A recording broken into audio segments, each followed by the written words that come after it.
Hi and welcome to the advanced tutorial for Thicc Pro. In this video we're going to be covering all the things we didn't have time for in the quick start guide, as well as the more technical, advanced gotchas and workarounds that you need to be aware of when working with Thicc Pro. Now generally you'll be working with solid layers in After Effects. Something very important is that we don't have the adjustment layer switch turned on. The reason for this is that Thicc Pro is essentially going to render all the different masks, and we're not using these as clipping masks. So we can see if we set that to subtract, it's not really going to do anything in terms of the result for Thicc Pro. We're really just focusing on rendering our masks and not worrying about anything else. But because of this behavior, if we set this to an adjustment layer, and I set this to add, and we discard everything upstream of Thicc Pro, because adjustment layers are rendering everything beneath it, it actually means that we discard everything, and we can see the bottom of the composition here. So when working with solids, always make sure that we're not working with an adjustment layer to get correct behavior. Now, because we are discarding everything upstream, that begs the question of what if we actually want to render what was upstream? So here I have a shape layer. And say if I turn all my effects off here, I can see that the native After Effects shape layers are rendering this green stroke. And let's say I, for some reason, want to keep this. Well, we can do that, but if we turned on Thicc Pro, actually it discarded everything and just rendered it as it sees fit. To get that back, we can just apply CC Composite, set that atop, and now we are rendering our shape layer atop our Thicc Pro, and all is right with the world. Another gotcha that we can have when working with solids is that we should always be working with continuous rasterization set. You'll notice that when I toggle continuous rasterization on and off, the visual result doesn't change at all, and that's because we have identity transforms here. But as soon as I change the transforms, we'll notice that we get a very different result between continuous rasterization and not. If I scale this right up and I don't have it checked, we can see we're getting these terribly jagged edges.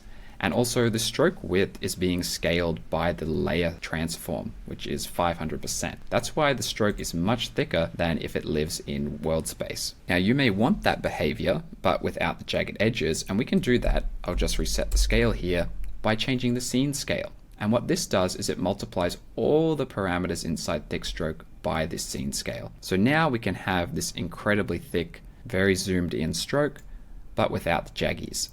Continuous rasterization is even more important when we're working with 3D layers here. So I'm going to change the pen shape to sphere, and let's create a camera just so that we can have some perspective. And I will rotate this. Now let's see what happens when I move this solid on the x-axis with continuous rasterization turned on. Okay, that makes sense. We're moving it along the x-axis, and because we have this rotation, we can see it's moving in world space. Now watch what happens if I take this off and I move it in the x-axis. Now we're moving it on the x-axis in layer space. That is going to cause a lot of headaches, and it's going to become very confusing very quickly. This begs the question, well, what if I actually want to move this in 3D space? This is a 2D layer, even with continuous rasterization set. And I'm glad you asked. Come down to path source and we can create a null here. And that will create a parent null. And now I can move this in Z space. Of course, I could move the camera. That would move everything in the scene together. Having a parent null just allows you to move one particular object in 3D space. You can actually kind of cheat these 3D transforms by coming down to repeater and enabling this. And I'm going to set the total copies to 1. Now we have all these transform parameters here. And because we only have one parameter, any offsets are applied to our sole copy. So I can rotate this in 3D space. Very cool. I can change the origin. And I'm doing this to demonstrate something. Let's come up to the pen shape and change this to round 2D. So first of all, we'll notice that we are no longer viewing this through the lens of the camera. So it's disregarding that. But what's interesting is that I can still apply these quote unquote 3D transforms. Watch what happens when I rotate the Y. Wow, I'm getting Y rotation with a round or flat 2D layer. How cool is that? But actually that's not what's happening. It is applying this 3D transform to an orthographic perspective. If we push this too far, we'll notice, oh no, we're getting these artifacts here. And that's just what happens when you have 2D geometry that, say, scales to 0%. You can think of it as if, say, we had this scale here and I unchecked the X and Y axis, and then we started to scale this down. This is actually what the rotation Y is doing. We are indeed scaling it but there is no perspective, and the geometry is fighting against itself, giving us this artifact. And then we can set it to 0, and that's what we get. This line here actually just completely disappears. My point with this is that while we have 2D pen shapes and we can apply 3D transforms to them, if you want actual 3D perspective, we need to use the sphere 3D pen shape, and that will give us robust geometry in actual 3D space. You might be wondering, okay, so we have this 2D mask and we're creating 3D geometry out of it, but we can only manipulate these paths in 2D space. How do we manipulate them in 3D space per vertex? That brings up the final path source that we have, and that is a light motion path. Come into this comp here, and I just have a solid, and I've got a square mask. I'm going to delete this point here and move this one into the middle. And what we can do is essentially come into the mask, grab the mask path, Command C or Control C, and then create a light. Has to be a point light. Go to the position of that and paste that there.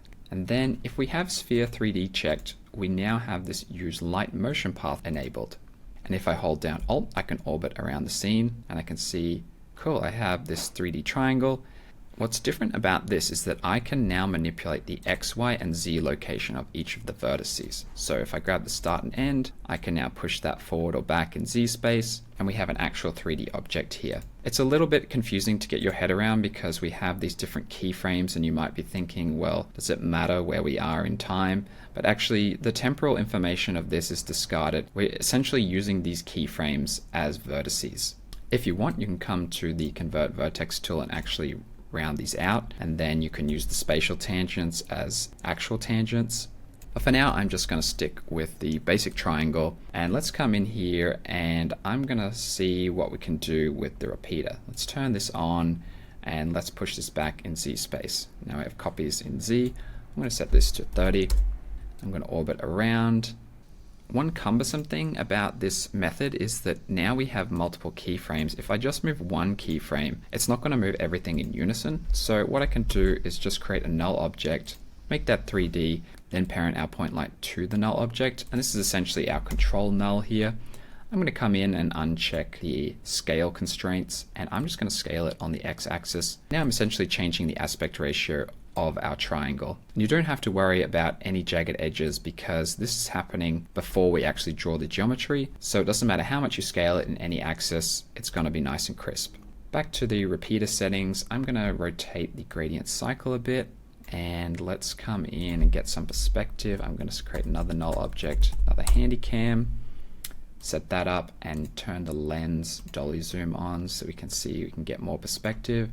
We can zoom in here. What else we can do? We could change the opacity per copy, and we could turn dashes on. That would create a cool result. And this is all in 3D space, 3D dashes. So you can create something pretty complex from just a very simple path, but let's look at an actually more complex example here with the aptly named complex motion path. Now I don't actually have anything, I just have this script that Sam Altman wrote for me, and you can create a bunch of different curves. This will be included in the download. Let's come in and click create, and what's happening here is that we have a light that is being driven by a bunch of parameters and an expression. So if we go to the position, we can see we've got this expression, and if we click on this show post expression graph, we can see that we're getting the expression over time, and that's just a looping trefoil knot. I'm not sure if that's how you pronounce it. To render this, we'll get a solid layer, apply Thicc Pro. Nothing renders because we have no path source. Let's go into path source. And to get access to use light motion paths, we must be using the sphere 3D pen shape. And tick that. Still nothing is happening. Why is that? And that's because we actually have no keyframes. It can't read the expression because it would have to evaluate every single frame from the entire composition. So I'm going to right click this and keyframe assistant, convert expression to keyframes. So now we have all these keyframes. The duration was set to 6 seconds, so actually after 6 seconds it's just going to keep looping, and that's why we have this Z fighting here. So I'm going to come in here and delete all the keyframes after 6 seconds. Now we have a perfect loop, and now we can rotate and see this perfect loop. I'll zoom in. Let's just play with the stroke width, make it really fat, can actually be intersecting. I'm going to set it just before it intersects, just there. Now let's come to color and opacity, and we've got this RGB gradient here. If we come down to gamma, I'm going to change that from auto to custom, and let's zero this out basically. And what we'll get is this very neon looking result. And if we rotate the gradient cycle, we can see we're getting this very cool sort of self-illumination happening. And it will loop seamlessly because the path itself loops seamlessly.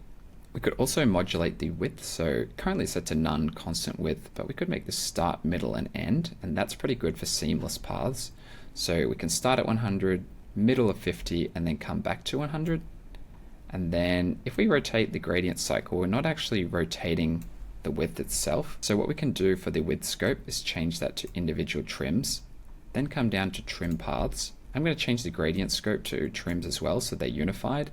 And now we can rotate this. So now we're cycling both the gradient cycle and the width modulation. And it is a bit hard to see if you have a gamma of 0, but I'll put that back to 1, and we can rotate this and we can see everything is modulating seamlessly. So as you can see, light motion paths are very powerful. What happens if we have, say, multiple of these? What you can do is they will all render by default. I will just parent this here and move this one if I want to move them independently, or what you can do is just turn them on or off, and that toggles their render state. Their order inside the timeline doesn't matter because we are using their Z position to depth test which one should render atop the other.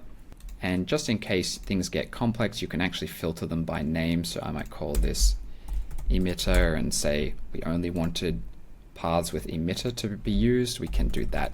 That's just in case you have other lights in the scene that you need for other purposes. Finally, that brings us to the last width control mode we have, which is curve graph. But before that, I'm going to just change this to start and end to demonstrate how we interpolate between start and end points. 0% width easing being linear and 100% being eased. As we increase this, we can see that more dramatically. So we have some control of how this interpolation happens, but not much. We just have this one slider. If we come to curve graph, what we have is a much more granular way of doing things. By default, we have 5 points along the graph. The x-axis represents length along the path, and the y-axis represents thickness. So say I click a point here, I can just drag it down, or I can dial in the exact value. We can see that reflecting. And this graph here is relative to the stroke width. So if the stroke width is smaller, this will be relative to that. I'll just quickly run through the different utility buttons that we have. So selecting a point brings up the utility buttons, and similar to the convert vertex tool in After Effects, by default we're manipulating both tangent handles in unison. But if we hold down Alt, we can see that if we select over a point, that this gets toggled, and now we can just manipulate one by itself.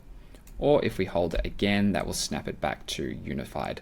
The next button is, do we want tangents at all? So we can actually just disable the tangent, and then that means the interpolation between this and the next point is going to be linear. Toggle that back on and we get the tangents back. The next button is auto tangents. So based on the position in the graph, we can select that. That will set the tangents back to default. Say we didn't have this point here and then we set this auto again, it's just going to fill that space more evenly. And then finally we have delete points, which is if you hold down Alt and hover over a point, we get the delete point. And you can't delete the start and end points, nor can you convert that vertex because it only has one handle. So I'm going to reset this and I'll move this point down here. We can choose add endpoints so we can evenly distribute additional points. We can flip it on the x-axis, which doesn't do much in this case. We can flip it on the y-axis, that has more of an impact. We can evenly distribute the points on x, and we can evenly distribute our points on y. Now let's have a little play and see what we can create with this. I'm going to move this point down to the bottom. I want a straight edge. I will then move this point to say 60%, and then drag this point, and I'm going to put it exactly 50%. I'm going to delete this point and then make this one straight as well and move that one down to 50. And now we can see we have this arrow looking thing. I'm going to make it fatter. Looks a little strange on the closed path. Okay, how do we phase shift this along the path? We can come to width scope and set this to individual trims. Then under trim paths, we can simply trim offset. And now we are seamlessly looping our curve graph along the path. If we wanted to distribute this evenly multiple times along the path, we can do that with dashes. So first of all, we need to enable dashes before we can set the width scope to individual dashes. Change that from individual trims to individual dashes. And now if we dash offset this, we can see that is offsetting along the path. It's looking a little chunky for these dash size, so I'm going to make that smaller. Now you might notice that this is actually seamless on the closed path, and the way that I did this is that I've just carefully selected the dash and dash gap to be the right size. But say the dash gap was something different, then you can see, oh okay, actually it's not seamless anymore. To get that, exactly what you do is you just find the seam, reduce the gap until it becomes seamless like that. And now we have a seamless transition. But of course, if you then say manipulate this path, the length is going to change, so it might get messed up. And just to demonstrate things, I am indeed setting the gradient scope to individual dashes, but you could set that to multiple paths or individual paths, and this would have a different result. That is all for the advanced tutorial. If you have any questions or need support, come down to get support. For specific things that you might be having problems with, you can come to the frequently asked questions. We have some best practices. How do I create specific things? I'm having trouble with certain things, or other frequently asked questions. And we'll be adding additional topics as they pop up. So that's it. I hope you enjoyed Thicc Pro. Go out there and create some cool shit.